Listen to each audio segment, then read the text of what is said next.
তো কার্তিক আরিয়ানের upcoming movie Bhulbhulaiya 3, যেটা এবছরই দিওয়ালির সময় রিলিজ হতে চলেছে। তো এই মুভিতে তো বিদ্যা বালান রয়েছে এবং কার্তিক আরিয়ান তো রয়েছে, এবং এখন জানানো হচ্ছে যে এই মুভিতে ফিমেল যে লিড, মানে কার্তিক আরিয়ানের অপোজিটে যে রোলটা আছে সেটার জন্য তৃপ্তি ডিমরিকে কাস্ট করা হয়েছে। তৃপ্তি ডিমরি যে অ্যানিমেল মুভিতে ছিল, তো অ্যানিমেল মুভি পারফরমেন্স দেখে এবং তারপরে তার যে নিয়ে একটা ক্রেজ যে তৈরি হয়েছে, তো সেটা দেখেই মেকার্সরা এই ভুলভুলাইয়া 3-তে তৃপ্তি ডিমরিকে কাস্ট করার কথা ভেবেছে, এবং তৃপ্তি ডিমরি রাজিও হয়ে গিয়েছে এই মুভিতে কাজ করার জন্য। তো অফিসিয়ালভাবে তৃপ্তি ডিমরি এই মুভিতে ফিমেল লিড ক্যারেক্টার প্লে করতে চলেছে।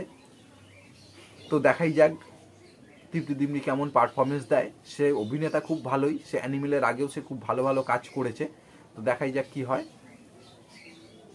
তো আপনারা যারা চ্যানেলে নতুন আছেন, তো ভিডিওটা ভালো লাগলে চ্যানেলটিকে সাবস্ক্রাইব করবেন এবং ভিডিওটা লাইক শেয়ার করবেন। ধন্যবাদ।